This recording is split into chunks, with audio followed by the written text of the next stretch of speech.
Hello, welcome to Top of the Foot Stretch. Okay, this is a great move for your toes, the top of your foot, and depending on how you're able to perform this, it even can bring some lengthening, some pull to the whole front of your leg.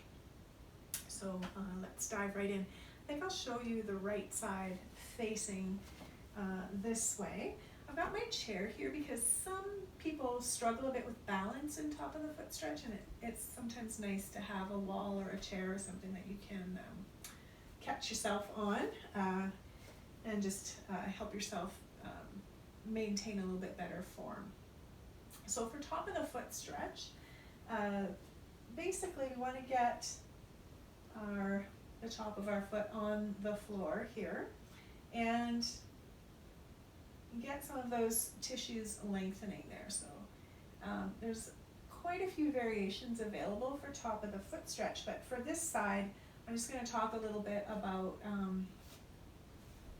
our basic stance here. So the non-stretching leg, we want to have that nice vertical leg, foot pointing forward, all of those alignment points from stance, including the neutral pelvis here. So getting that stretching leg back behind us here without that forward tilt that might want to happen, especially if things are tight.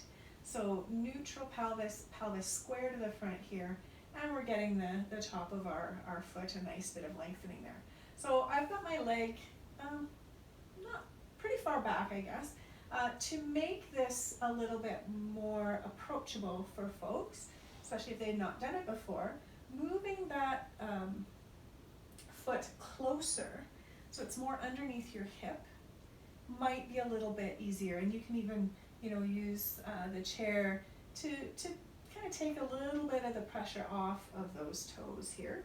Conversely, the straighter your leg, again, neutral pelvis square to the front here, the more you're going to feel that pull even up towards your hip flexors up here. So getting that leg back behind you is the way to get a little bit more stretch.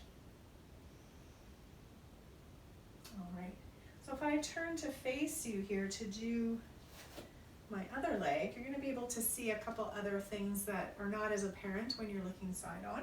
So I'm going to come back to my stance, everything as neutral as I can.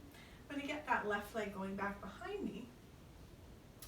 I'm not going to get too crazy, but we want still to maintain that same pelvis width feet here, even though those feet aren't side by side. So the stretching leg is back, but it's not narrow, it's not out wide. It's as best I can, pelvis width apart.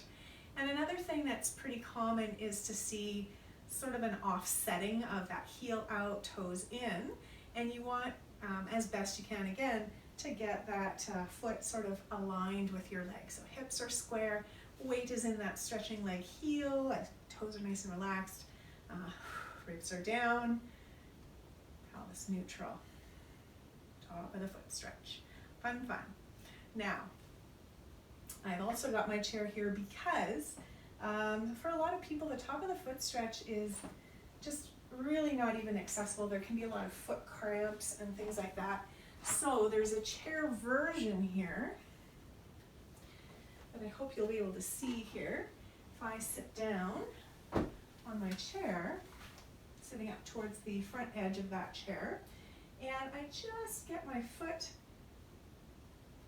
underneath the chair, again, such that the top of the foot is on the floor. Now the chair is sort of opposite of standing because the farther back that foot goes, the less pressure there's going to be.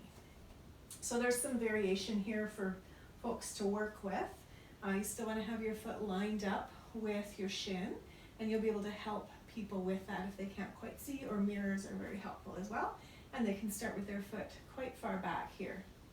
And then as things progress or become a little bit more accessible, they can experiment with moving that foot a little bit forward, getting a little bit more and a little bit more, until when your foot is kind of here, it's pretty much a similar amount of pressure as when you're standing with that foot right under your heel. So this kind of standing way adds that element of balance to it though. So plenty of ways to progress your top of the foot stretch.